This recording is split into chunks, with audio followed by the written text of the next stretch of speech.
ನಾವು 25 ವರ್ಷಗಳಿಂದಲೂ ಹೇಳ್ತಾ ಇರೋದು, ಮೊದಲಾಗಿ ಈ ಒಂದು ಪ್ರಯತ್ನವನ್ನ ಮಾಡಿರುವಂತವರು ಶರತ್ ಅವರು, ಫಜಲ್ ಹೊನ್ನಾಳ ಮತ್ತು ರಾಘು ಮಡಪಾಡಿ ಅವರು.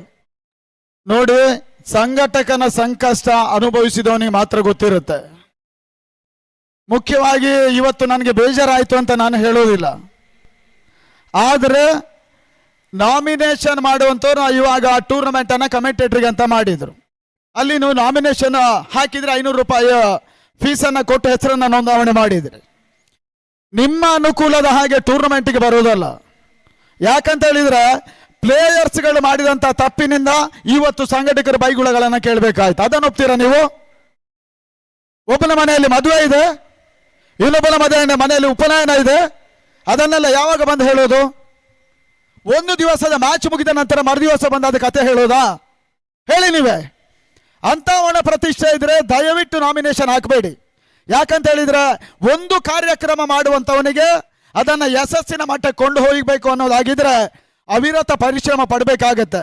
ಇವತ್ತು ತುಂಬ ಜನ ಹೇಳ್ಬೋದು, ಅವ್ರು ಹಾಗೆ ಮಾಡಿದ್ರು, ಇವ್ರು ಹೀಗೆ ಮಾಡಿದ್ರು, ಸಂಘಟನೆ ಕಡೆಯಿಂದಲೂ ತಪ್ಪಾಗಿದೆ ಅನ್ನೋದನ್ನ ನಾನು ಹೇಳ್ತೀನಿ.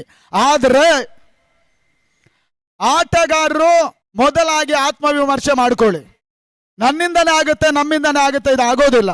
ಆದ್ದರಿಂದ ಯಾರು ಅನ್ಯತಾ ಭಾವಿಸಬೇಡಿ. ನಾನು ಇದ್ದಿರೋದನ್ನ ಇದ್ದ ರೀತಿಯಲ್ಲೇ ಹೇಳೋನು. ಮುಂದಕ್ಕೆ ಇಂಥದ್ದೆಲ್ಲ ಆಗೋದು ಬೇಡ. ಯಾರೆಲ್ಲ ಆಡಿದ್ದೀರಿ, ಅದು ಇವಾಗ ಲೈವ್ ಅವ್ರು ಇರ್ಬೋದು, ನಾವು ಕಮೆಂಟೇಟರ್ಸ್ ಇರ್ಬೋದು, ಅದ್ರ ಜೊತೆಗೆ ಈ ನಮ್ಮ ಇನ್ನೊಂದು ವರ್ಗ ಯಾವುದು, ಅಂಪೈರ್ಸ್, ಎಲ್ಲರೂ ಬಂದು ಆಡಿದ್ದಾರೆ. ಎಲ್ಲೊಂದು ಕಡೆ ನಡುವಣ ಸ್ವಲ್ಪ ಗೊಂದಲ ಆಗಿತ್ತು.